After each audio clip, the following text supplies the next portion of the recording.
quanto isso, a seguir ao quarto crescente e a seguir ao quarto minguante.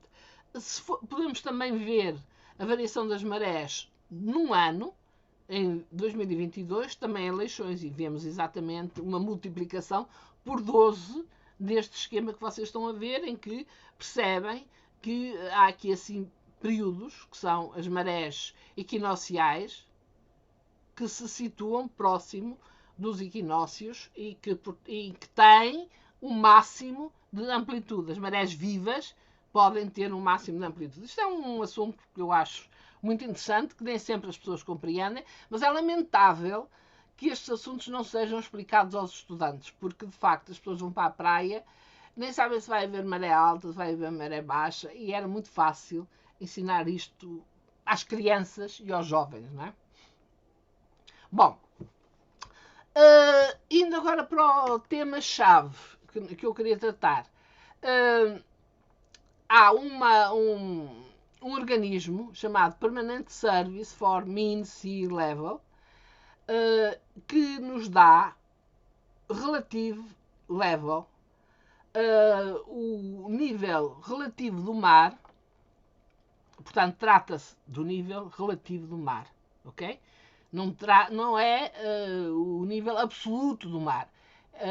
Em muitos casos é a subida relativa do mar, e o documento que eu vos enviei é um KPMZ que tem este nome. Portanto, e nesse KPMZ, se vocês arrastarem para o Google Earth, depois podem clicar em cada um destes pontinhos e ver a legenda. A legenda significa o quê? Significa que os pontos a vermelho têm dados dos marégrafos anteriores a 2002. Os pontos a verde têm dados posteriores que chegam até 2020. Portanto, em Portugal continental temos aqui na zona de Leixões e na zona de Sines 2 pontos, de facto, com os dados atualizados. Os outros têm dados relativamente desatualizados.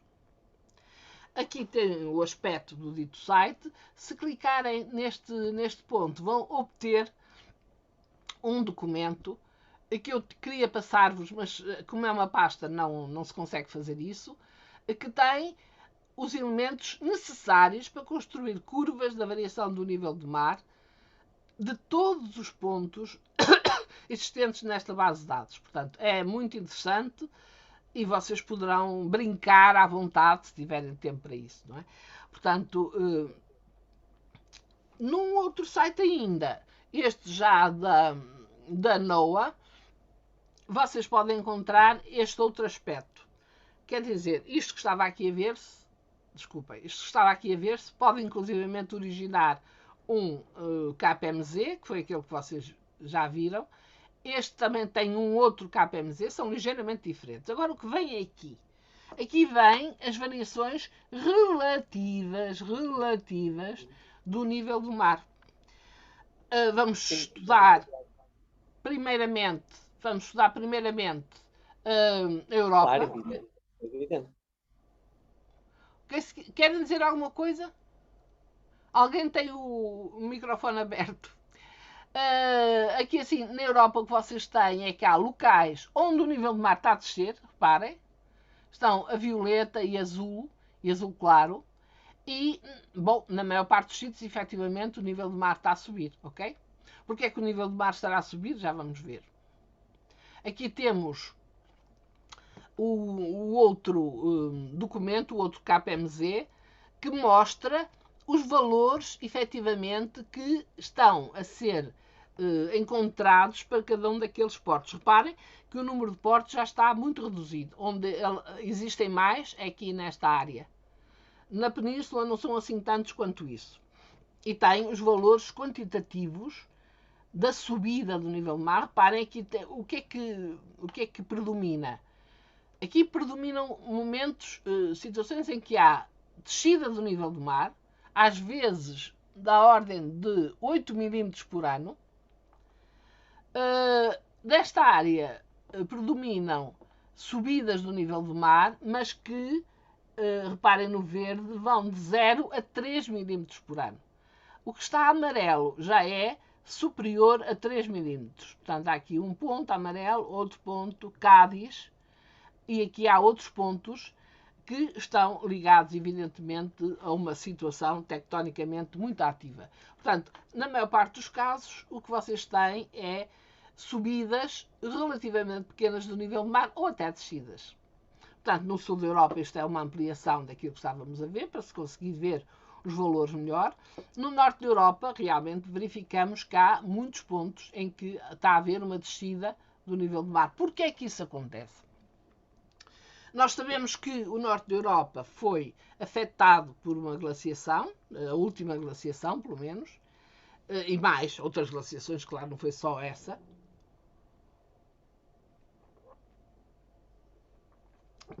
E aqui temos a explicação. Portanto, num momento anterior a uma glaciação, nós temos esta situação normal, digamos. Se houver uma grande espessura de gelo, e reparem, esta espessura de gelo vai até 3 km, 3.000 metros de gelo, é evidente que esses 3.000 metros de gelo vão pesar sobre a crosta e sobre o manto e, portanto, vão provocar uma depressão a esse nível. A matéria que existia aqui tem que ir para qualquer lado. Ela vai para a periferia da área que sofreu glaciação. É aquilo que se chama forebulges. Portanto, o forebulges vai se elevar.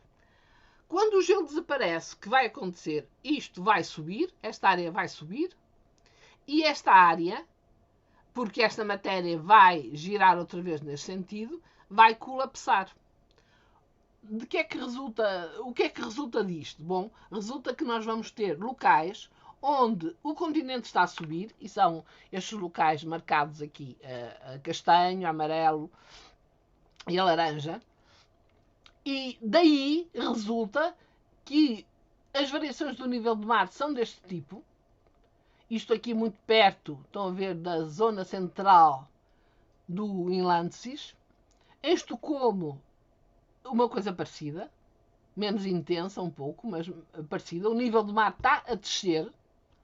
Depois há sítios aqui de equilíbrio em que o nível do mar, em Bergen, Cuxhaven, está mais ou menos estável. Reparem, há locais neste planeta em que o nível do mar está estável e depois, na periferia, no tal forebulges que está a descer, temos áreas em que o nível do mar está a subir. Porquê? Porque o continente está a descer e cá temos nós as setinhas que mostram estabilidade, aquelas que estão a branco, e descida do continente, ok? Portanto, aqui já são movimentações do lado do continente, das quais resultam estas variações do nível do mar.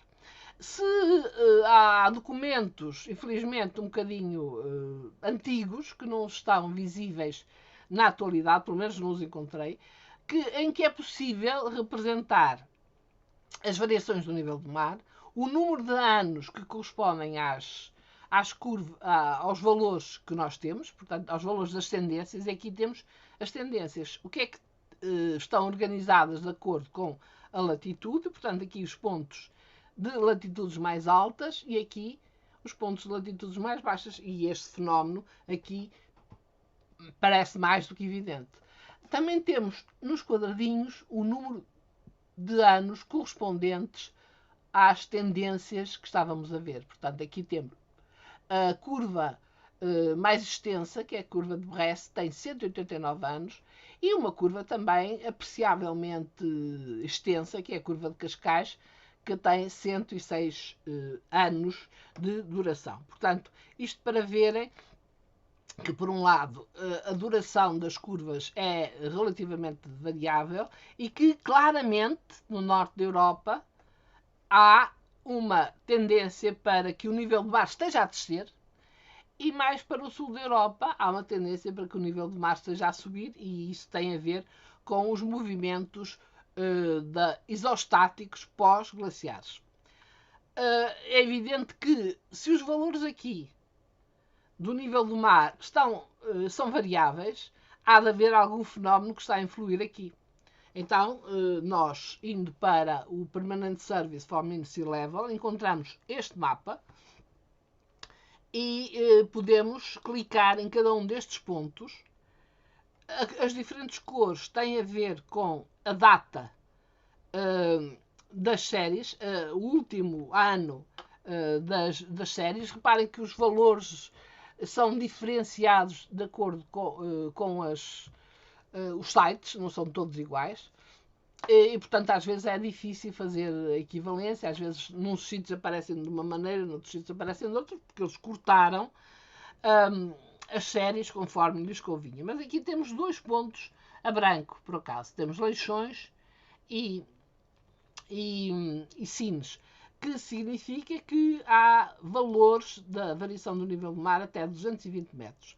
Por exemplo, no caso de Sines, cá temos a bolinha branca, clicando naquele ponto e naquele site, eu devo dizer que antes usava muito os KMZs e continuo a enviar-vos porque é mais fácil, de facto, arrastarem para o Google Earth e tirarem daí a vossa informação. Mas a verdade é que os sites possivelmente estão mais atualizados e, portanto, eu recomendo, e foi o que eu fiz agora, e é por isso que pode haver algumas discrepâncias entre uns dados e outros. Os dados que eu fui ver agora são realmente a partir dos sites mesmo, não é? Dos sites que estão referidos no início, por exemplo, aqui assim, www.psml.org. Então, o que é que vemos, por exemplo, quando a gente clica em Sines? Temos os tais metadados, depois temos plots, quer dizer, já temos gráficos feitos, e podemos fazer o download de dados mensais e dados anuais. Isto é muito importante porque nos permite fazer curvas. Por exemplo, no caso de Sines, eu fiz isso. No caso de Sines, esperem lá. No caso de Sines, encontra-se um fecheiro tipo text. Se nós transformarmos os pontos em vírgulas e se selecionarmos esta coluna, que é a do tempo, portanto, dos anos, 1977, 375, isto significa provavelmente o mês de março, temos este valor, depois o mês de abril maio, junho, julho, agosto, setembro, outubro. Não, espera, estou a ver mal, não, estou a adiantar-me. Este seguramente é dezembro, ok? Isto é, portanto, novembro, isto é outubro, isto é setembro, isto é agosto, isto é julho. Portanto, eu adiantei-me um pouquinho. É fácil ver isto. Os 12 meses são divididos, ou melhor, o valor 1, 1977, reparem, 3,75 significa que dividimos 1 por 12 e depois vamos tomar para cada mês um dozeavos do ano, não é? E temos um valor médio que nos dá, no qual podemos representar o nível do mar avaliado para esse mês. Portanto, em Sines, o que nós temos é uma subida, segundo a reta de regressão, de 3,3 milímetros. E também podemos perceber que há momentos em que o nível do mar não terá subido muito e a partir de 2000 subiu um bocado. Mas isso aconteceu até 2015. A partir de agora, a partir desse momento, a tendência não é de continuar a subida. E esse é um aspecto importante. Os dados da minha terra, de Leixões, mostram mesmo no site, porque eu fiz algumas curvas, mas há muitas curvas, todas as outras curvas estão disponíveis online, estão já feitas. Não se pode fazer com isto retas de regressão como eu fiz aqui, não é? Aqui fiz retas de regressão, calculei valores, etc. Aqui eles já estão feitos e, portanto, a gente não lhes pode mexer, não é?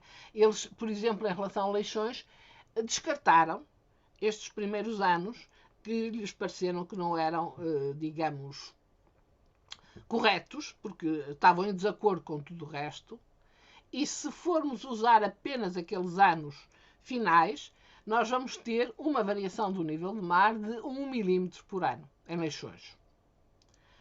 Quanto a Cascais, que é de facto o principal marégrafo do país, nós temos uma variação de 1,4 milímetros Isto foi já feito por um colega que teve acesso a dados recentes, porque Cascais só está até 1993, salvo erro, no Permanent Service for Municipal Level. Portanto, é algo que é muito chato. A gente gostaria de estudar a variação do nível do mar em Cascais, que é aquela que supostamente é mais fidedigna, tem uma série mais extensa, e não conseguimos.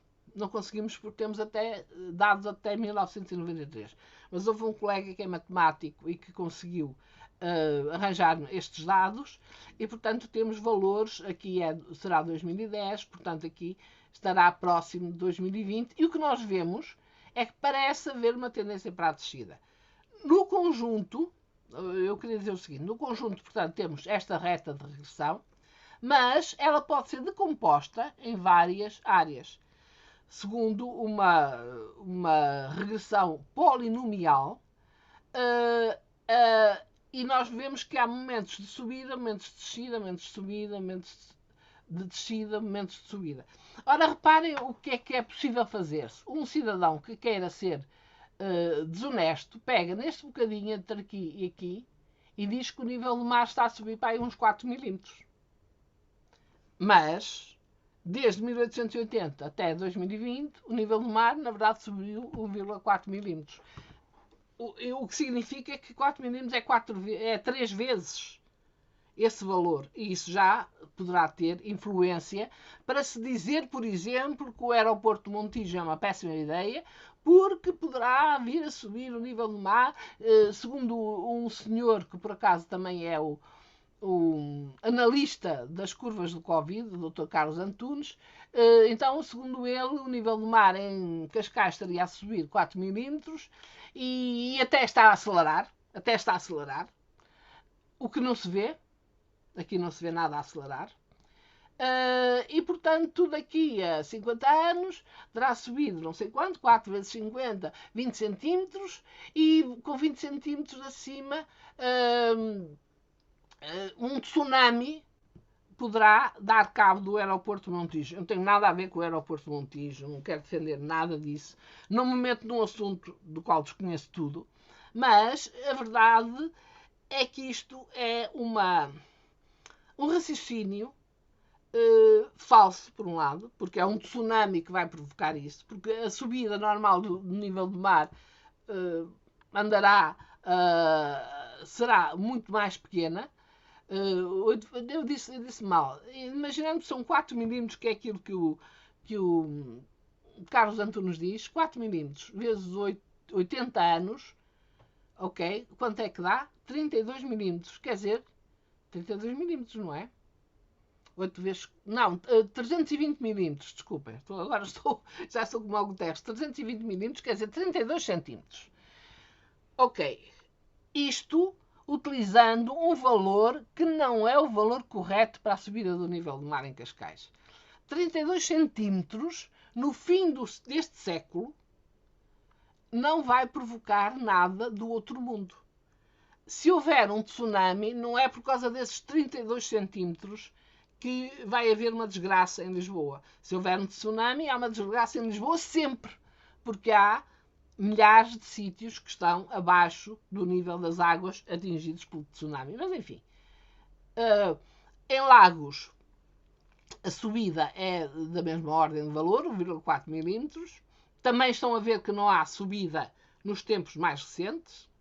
E, na verdade, se formos estudar o que se passa na Península Ibérica, podemos perceber que a costa portuguesa está nesta área em que as variações do nível do mar, portanto, as tendências para a subida do nível do mar são relativamente baixas, andam quase sempre abaixo dos 2 milímetros, mas que no norte da península e no sul da península e no leste da península temos locais onde essas subidas e também descidas são maiores.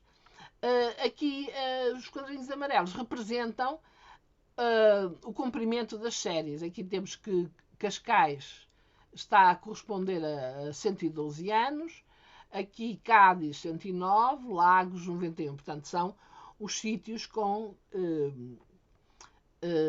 séries mais longas, e por acaso também são sítios com séries que não são muito disparatadas, que não andam muito longe, que são inferiores a 2 milímetros por ano, ok? Porquê é que isto acontece no norte e no sul da península? Porque há um fenómeno tectónico, que é uma compressão neogénica, que é responsável pela existência de sismos, quer na fachada norte, quer na fachada sul da península, mas também na fachada ocidental, como sabemos, e, portanto, há uma segunda conclusão que nós podemos tirar. Não há nenhuma aceleração aparente da subida do nível do mar nos últimos anos, não parece haver, pelo menos naqueles gráficos que eu estudei, e estudei muitos. Acontece é que há uma grande variabilidade nas tendências, que em muitos casos se relaciona com a duração das séries. Esta variabilidade, além da duração das séries, tem a ver com a situação tectónica dos locais em apreço. Portanto, vamos ver o que se passa com a situação tectónica. E a situação tectónica pode nos ser dada por este site, Sonel. Como veem, esta é a página de rosto do dito cujo, tem aqui variações do nível do mar, tendências de variação dos níveis do mar e movimentos no lado dos continentes. Dentro das variações do nível do mar ainda podemos ter duas coisas.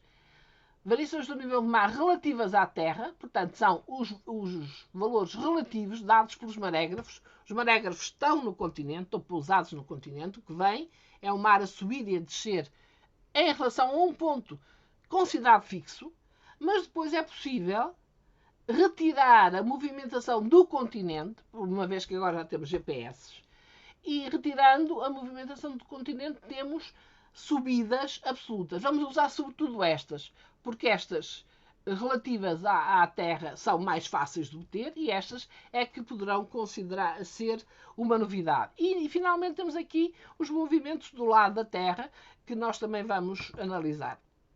Aqui temos os sítios onde há GPS, portanto, onde é possível ver o que está a passar em termos da movimentação do continente. Aqui, de novo, aquele gráfico. E vamos então analisar alguns pontos. Vamos partir de norte para sul. Por exemplo, na Corunha. Na Corunha temos a localização, isto é dos marégrafos. Em quadradinhos temos a localização dos GPS. O que vemos na Corunha é que, efetivamente, o continente está a descer. Portanto, o nível do mar na Corunha está a subir 2,4 milímetros por ano, mas o continente está a descer 2,32 milímetros por ano. Quer dizer que, na verdade, se fôssemos ser muito honestos, mesmo muito honestos, podíamos dizer que praticamente não há subida do nível do mar absoluta da Corunha. Em Vigo, a subida relativa do nível do mar é 2 milímetros, mas a velocidade de descida, também se vê que há uma descida, é de 0,77. Portanto, como vem, anda à volta de 1 milímetro. A subida absoluta do nível do mar.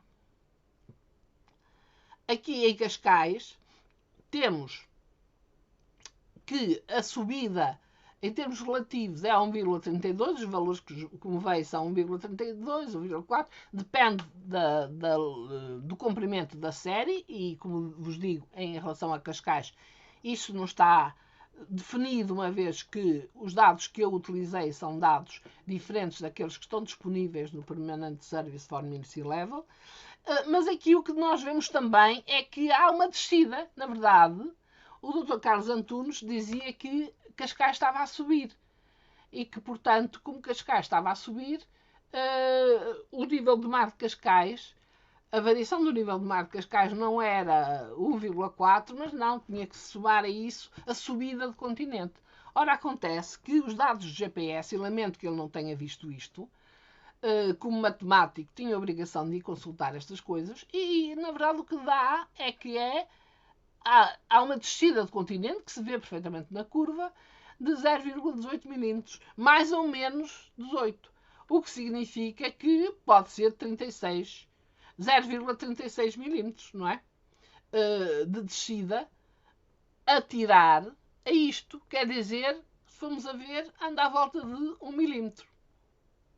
Lagos a mesma coisa, portanto, o nível do mar, os dados do nível do mar dá 1,62, mas a velocidade de descida de lagos é de 0,63. É só fazer as contas, como diria o Guterres, dá também perto de 1 milímetro. Cádiz é um caso especial, porquê? Porque, na verdade, os movimentos da Terra dão uma certa estabilidade, estão a ver? Portanto, dão uma estabilidade, praticamente. Só que os marégrafos estão neste ponto e o GPS está aqui neste outro ponto. A distância entre uma coisa e outra, eu tenho aqui o valor, é de 11 km. Este ponto para este são 11 km de distância. E isto está numa restinga, isto está no continente. Portanto, os valores de GPS que aqui são avaliados podem não ter nada a ver com os valores de GPS que seriam avaliados nesta restinga. Portanto, este valor de Cádiz é um valor que não deve ser usado para dizer que, em termos absolutos, o nível do mar está a subir 3,7 milímetros em Cádiz. Não está. Não está, de certeza, porque este valor que temos aqui é um valor que, se for sujeito à comparação com um GPS que seja situado lá naquele local, obviamente vai dar variações absolutas do nível do mar muito diferentes. Em Alicante até temos o nível do mar a descer, reparem, 0,21 significa que o nível do mar está a descer, o que está de acordo com o facto do GPS estar a mostrar esta tendência para a descida. No Funchal, agora voltando à ditosa pátria nossa amada, no Funchal nós temos uma subida do nível do mar, relativa do nível do mar, insisto, relativo sea level, é o que isto quer dizer, de 2 milímetros, ok, mas depois, se formos a ver, a velocidade do GPS, que, apesar de tudo ainda está a 800 metros de distância, dá 1,4 milímetros, quer dizer, o GPS mostra que está a haver um afundamento nesta área. Significa isso o quê? Que a subida do nível do mar é inferior a estes 2 milímetros. Anda à volta também, até será inferior a 1 milímetro. O outro caso que também é muito interessante é o de Ponta Delgada. Então, em Ponta Delgada nós temos uma subida do nível do mar aparentemente muito grande, 3,8 milímetros, mas se formos ver os dados do GPS, dá 1,64 de descida. E ainda por cima há uma distância de 1,5 km entre o marégrafo e o GPS. Significa, portanto, que deveria haver uma redução maior para se obter um valor real absoluto do nível do mar deste valor. E, portanto, este valor não é de maneira nenhuma, quanto muito andará perto de 2 milímetros, quanto muito, mas mesmo assim possivelmente será menos que 2 milímetros. Se fizermos uma representação dos movimentos do terreno, que é dada pelas velocidades verticais que existem no site de Sonel, e vocês também têm essa folha de cálculo, portanto vê-se que de facto no norte da Europa, isto é de acordo com as latitudes, no norte da Europa temos subidas do continente, aqui assim temos sobretudo descidas do continente. Quer dizer, a maior parte dos dados das variações do nível do mar que nós encontramos naquele site do Permanent Service for Mean Sea Level são variações do nível do mar que têm que ser compensadas com estas descidas do continente. E estão a ver que são muitas. Na maior parte dos casos há uma descida relativamente apreciável do continente. Por exemplo, é o caso, por exemplo, onde é que está? Cascais. Há uma pequena descida do continente. Lagos também. Portanto, isto significa que as subidas do nível do mar são amplificadas, ok? Portanto, os valores da subida relativa do nível do mar não podem ser, digamos, atirados às pessoas, dizendo: ai meu Deus, o nível do mar está a subir 2 milímetros ou 3,6 milímetros, por exemplo. Vamos ver um caso aqui assim. Por exemplo, a Ponta Delgada, 3,9 milímetros por ano. Portanto, isto, ao fim de 80 anos, 8 vezes 4, 32, são 32 centímetros. Isto já vai provocar problemas. Ora bem, nós, em relação às subidas do nível do mar, pouco podemos fazer. Há quem diga que podemos usar carros elétricos e tal. Tenho dúvidas que isso ajude, mas pronto. Isso é uma questão ainda em aberto. Agora, há uma coisa que a gente não pode fazer. É modificar a tendência para a subida ou para a descida do continente. Isso, meus caros, muito dificilmente podemos fazer, embora haja casos em que isso pode ser feito. Portanto, se formos ver a representação das variações absolutas geocêntricas do nível do mar, de facto, de uma maneira geral, há uma subida, mas se formos a ver, também há muitos casos de estabilidade, até aqui à volta da península, e na maior parte dos casos as subidas são pequeníssimas, entre meio milímetro e 1 milímetro, que são estas cores que estão aqui. Há aqui um caso em Klaipeda que nós vamos analisar, mas na verdade não há nenhuma subida, praticamente nenhuma subida acima de 4 milímetros, aqui na Europa. A nível do globo, verifica-se a mesma coisa. Há alguns pontos aqui que têm subidas absolutas, torno a dizer, absolutas, geocêntricas, do nível do mar. Há 5 ou 6 pontos ao nível do globo em que isso acontece e vamos analisá-los. Esses pontos estão marcados a castanho e é um ponto Yakutak no Alasca, Antofagasta no Chile, Galveston no Texas. A vermelho temos estes outros pontos e vamos analisar cada um per si de uma forma muito rápida, porque, enfim, já estamos em quase hora e meia de conversa. E cá temos nós aqui o tal ponto em que a subida supostamente era, a velocidade combinada supostamente era de 10 milímetros. O nível do mar está a descer desta maneira e a movimentação do continente é uma movimentação deste género. Reparem, nós estamos aqui numa área que sofreu glaciação. E numa área, ainda por cima, afeta uma tectónica recente. Na verdade, em termos relativos, o nível do mar estaria, segundo estas contas, a subir 10 milímetros por ano. Mas é preciso ver a irregularidade que estas movimentações mostram e perceber que, como estamos numa área glaciada, que na verdade está a subir, as variações do nível do mar não são de maneira nenhuma assustadoras. Isto não pode ser usado como um dado para dizer que o nível do mar vai subir 10 milímetros por ano na Terra inteira. Isto não faz absolutamente sentido nenhum. Em Antofagasta, no Chile, é uma coisa semelhante. Nós temos que o nível do mar está a descer, como era de esperar, porque o GPS mostra uma subida do continente. Dá aqui uns valores de velocidade combinada de 31 milímetros, e toda a gente compreende que isto, estando na Cordilheira dos Andes, e estando numa área que sofreu glaciação, etc., estes valores de 31 milímetros não fazem rigorosamente, não são assustadores, não são preocupantes. Galveston é um caso no Texas, é um caso mais interessante e mais complexo.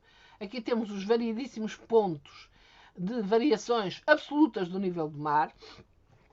E eu fui fazer uma curva. Nesta curva obtive um valor de 6,5 milímetros por ano. Mas depois, à volta daquela área, temos os valores mais diferenciados de movimentação tectónica. Quer dizer, não restam dúvidas que esta área está a sofrer uma descida. Portanto, se tivermos 6 milímetros, mas se tivermos, por outro lado, uma descida de 4,7 milímetros, isto significa que a subida real absoluta do nível do mar não é 7, mas é 2 milímetros. Portanto, os valores aqui estão muito variados, é uma situação complexa, mas que também não me parece que seja particularmente assustadora. Na Argentina temos uma situação semelhante, de certa maneira, que isto aqui dá 1,8. Diz que a velocidade combinada dá 2,69 e não percebo porque é que a velocidade combinada dando 2,69 no mapa, este ponto foi pintado a vermelho. Há um outro aspecto aqui que é importante, é que entre o marégrafo, que corresponde a uma bolinha, e o GPS, que corresponde a um quadrado, há 3.700 metros. Quer dizer, quando essa distância é muito grande, como é o caso, perdão,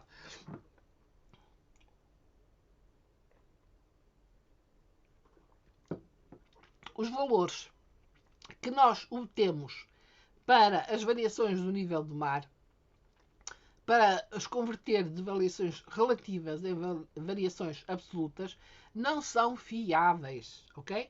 E isso é importante. Portanto, mais um caso em que não há, estes valores não são propriamente assustadores.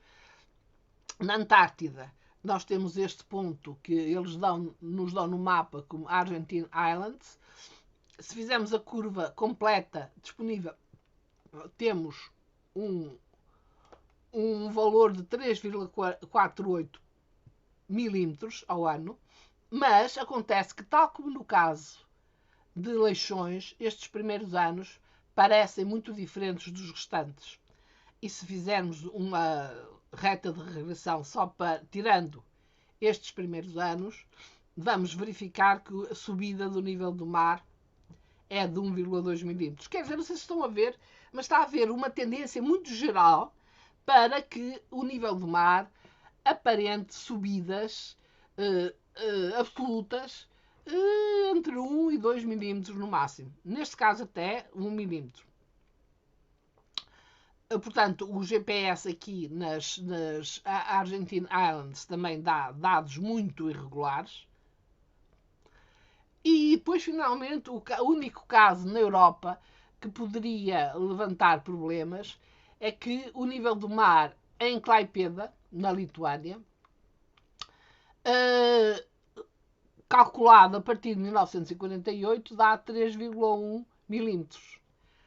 Acontece que se nós formos calculá-lo a partir de 1895, o valor é de 1,4 milímetros. Portanto, não me parece que seja um valor assustador. E mais,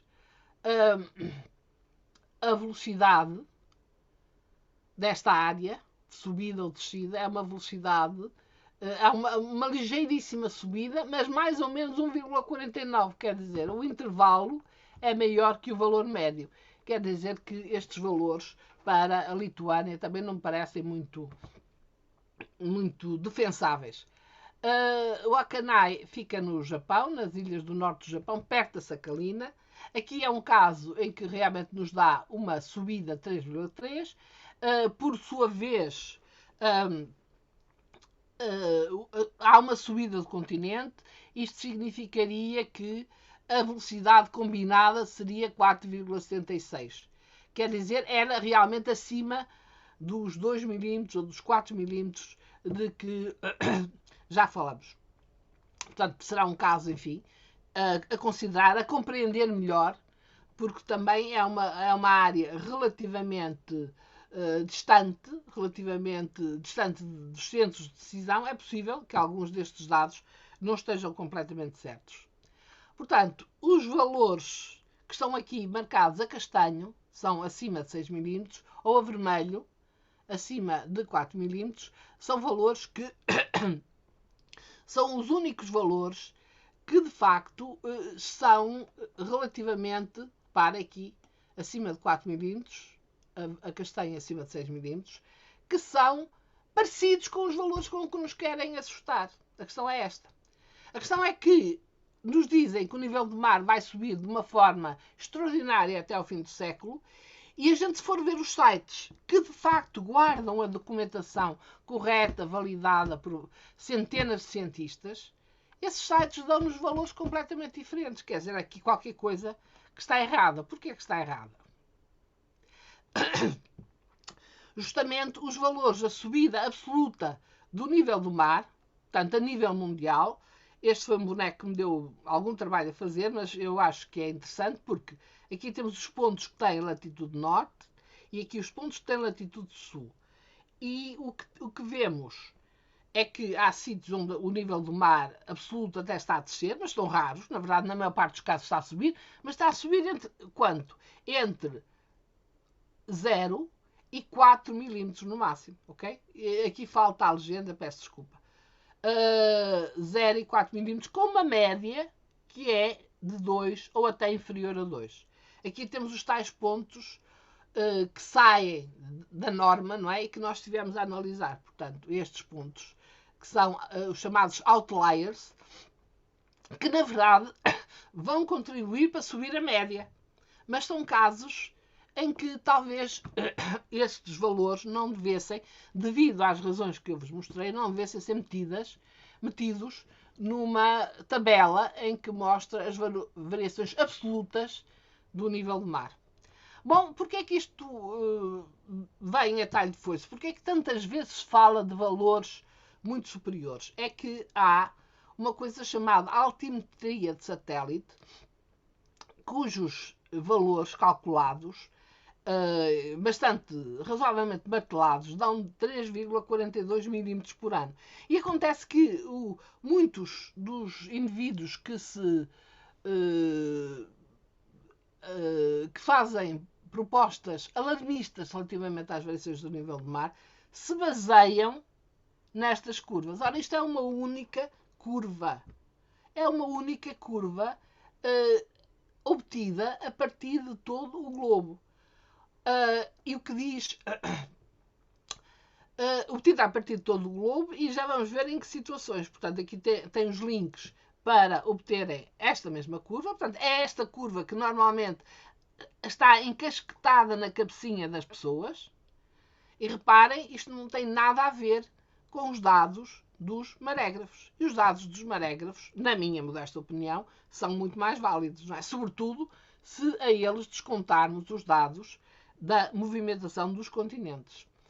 Porque estes dados da altimetria por satélite mostram, de facto, subidas do nível do mar que parecem ligadas à existência de correntes marítimas. E poderão ser ótimos para mostrar aquilo que se passa no alto mar. Ok? Isto eu tirei ipsis verbis de um site. Porque é que o Global Mean Sea Level é diferente dos valores dos marégrafos? Isto é uma estimativa da média sobre os oceanos, limitada pelas inclinações até 66 graus de latitude. E eu sublinhei isto porque me parece muito importante. Não pode ser usada para predizer o valor relativo do nível do mar ao longo das linhas de costa. De facto, isto é algo. Aqueles valores da altimetria de satélite, isto eu descobri há relativamente pouco tempo e parece-me muito significativo. Os valores da altimetria de satélite são valores determinados para o oceano. Não pode ser usado para predizer os valores relativos do nível do mar ao longo das linhas de costa. Portanto, já sabemos o que medem os marégrafos, não é? Portanto, a conclusão número 3, as variações absolutas do nível do mar que se obtém descontando a movimentação do terreno são em média da ordem dos 2 milímetros. Muitas vezes inferiores, devo dizer. O professor Morner, infelizmente já não está entre nós, falava de 1 milímetro. E é claro que com o tempo eu penso que nos vamos aproximar desse 1 milímetro. Se nós formos ver todos aqueles dados relativos, por exemplo, à Península Ibérica, vamos ver que os valores absolutos da subida do nível do mar andam à volta de 1 milímetro. Muito raramente ultrapassam os 4. Por isso, a ideia de uma subida de média de 3,4 milímetros, que é aquilo que nos dá a tal altimetria de satélite, não pode ser considerada, ela está em desacordo com os milhares de dados pacientemente compilados pelos marégrafos desde há cerca de 2 séculos. Por exemplo, a curva que encontramos para Brest, na Bretanha, começa em 1808. Portanto, é um trabalho longo de 2 séculos, de mais de 2 séculos, no caso de Brest, que está a ser contrariado por umas medidas feitas com muito pouca resolução e razoavelmente marteladas através dos algoritmos, e nós sabemos o que é que os algoritmos podem fazer, não é? Se formos, por exemplo, procurar Sea-Level Trends do Google, diz que o valor médio da variação do nível do mar é 1,53 milímetros, com 95% de confiança num intervalo de 0,59 milímetros anos. Portanto, como vos estava a dizer, anda à volta entre 1 milímetro, tal 59 para baixo, e 2 milímetros, os tais 59 para cima, não é? Ou 2 milímetros, vírgula qualquer coisa.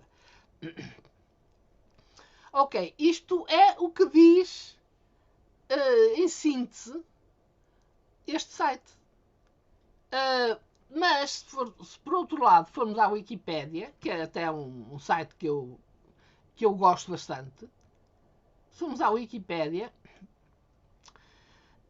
diz que em 2100 teríamos uma subida prevista entre 26 centímetros, isto é, 260 milímetros, ou 980 milímetros, isto é, quase 1 metro. Portanto, entre 25 centímetros e 1 metro, praticamente.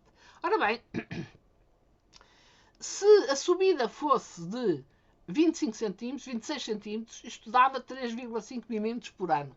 É uma coisa que funciona muito bem com aquela curva das imagens de satélite, que já vimos que não é adaptada à subida do nível do mar na linha de costa. Mas imaginando uma subida de 1 metro, que essa sim é bastante exagerada, nós obrigatoriamente teríamos que ter em todo o mundo uma subida de 12,25 milímetros por ano. Portanto, esta subida é muito pouco provável. O que é provável é uma subida de entre 1 e 2 milímetros por ano. E esta é completamente disparatada. E é com esta que nos assustam, ok? Portanto, eu gostaria de tentar mostrar que o alarmismo relativamente às questões da variação do nível do mar é algo que é cientificamente inconsistente. Bom, também sabemos que houve uma coisa chamada pequena idade do gelo e que houve uma variação climática acentuada desde esse momento até ao presente. Também sabemos que há altos e baixos nisto. E se formos ver, por exemplo, desde 1979 até 2021, tornamos a ver estes altos e baixos mais desenvolvidos, mais visíveis. Devem visitar este site Climate for You. E há, de facto, ciclos. Tudo indica que há ciclos. Ultimamente descobri esta variação que se chama Atlantic Multi-Decadal Oscillation, por abreviatura AMO, que é fácil de fixar, como estão a perceber. E então essa variação dá-nos subidas e descidas desse índice, que estão de facto separados. Ora, repara aqui, 1875, aqui 1915, 75 mais 15 dá 40, não é? Depois aqui assim temos um ponto relativamente alto em 1945, mas depois temos um ponto baixo. Isto nós sabemos que é um período em que houve um certo arrefecimento e agora temos uma subida de novo. Quer dizer, este AMO, Atlantic Multi-Decadal Oscillation, que provavelmente tem a ver com os movimentos do Sol e dos planetas, dos outros planetas, que também obviamente têm interferência nas manchas solares, na radiação solar, etc. esses ciclos que existem efetivamente, que nós podemos ver plasmados em várias curvas e também nas curvas da variação do nível do mar, como eu já mostrei, que havia altos e baixos naquelas curvas polinomiais, poderão explicar muitas das variações do nível do mar que nós vemos, sobretudo aquelas oscilações. E é por isso mesmo que convém termos, para perceber de facto qual é a variação do nível do mar desde o fim da pequena idade do gelo, e torna a dizer desde um período frio, e portanto só podemos ter subida do nível do mar, a partir daí, mas que são curvas ondulatórias. Aqui temos um gráfico que eu encontrei sobre a variação de 50 anos, em 50 anos, do nível do mar em Cascais, portanto, que vocês conhecem. Portanto, cá temos nós a variação do nível do mar varia entre 2,93 em 1940, 3,4, e depois temos aqui assim a tal descida que vai prefigurar uma descida das temperaturas que aconteceu efetivamente entre 1965 e 1980. Isto não acontece só em Cascais, como é evidente, acontece em muitos outros sítios. Aqui tem na Holanda uma coisa parecida, não é idêntica, mas uma coisa parecida. Portanto, e para concluir finalmente, independentemente das causas das variações climáticas, que ainda estão em discussão e continuarão em discussão, quer dizer, isto não é ciência feita, ao contrário do que se ouve dizer nos mídias, as variações do nível do mar estão longe de ser catastróficas. Isso era algo que eu gostava que vocês vissem. Pensassem, anda entre 1 e 2 milímetros de variação absoluta do nível do mar. E o que significa que o ordenamento do território é a melhor estratégia de adaptação às eventuais mudanças. Quer dizer que isto é algo que poderíamos ver a seguir, se me perguntarem, se quiserem ver. Em 2018 organizei uma conferência cujo site está aqui representado, em que tive de facto uma audiência de pessoas de grande categoria, e recomendo que vejam o site, que explorem o site, qualquer dúvida que tenham me apresentem. E também estou a elaborar um site com mapas sobre os pontos interessantes do ponto de vista de turismo a vários níveis, turismo, geoturismo, turismo, ecoturismo, se quiserem, turismo, digamos, com fins arquitetónicos, quer dizer, tentando dar a conhecer o país às pessoas. É um mapa no Google Maps que vocês podem levar no vosso telemóvel e procurar os sítios e lá ter direitinhos. Isto é algo que eu estou a fazer já há alguns anos, que me está a dar muito trabalho, que não tem tido a divulgação que eu acho que merecia, mas que eu fiz porque, efetivamente, se a gente for procurar os geossítios existentes, marcados nos mapas em Portugal, não vamos encontrar nada do género. Temos as coordenadas, mas não temos um mapa que vocês possam clicar e levar-vos, e que vos possa levar aos sítios. Portanto, isso é um serviço à comunidade que eu estou a tentar fazer, e obrigada pela vossa atenção. Parece que com isto termino o que tinha para vos dizer, e acho que tive hora e meia a falar, não? Ah, tá certo. Agora vai, Obrigadinho. alguma dúvida que vocês queiram apresentar?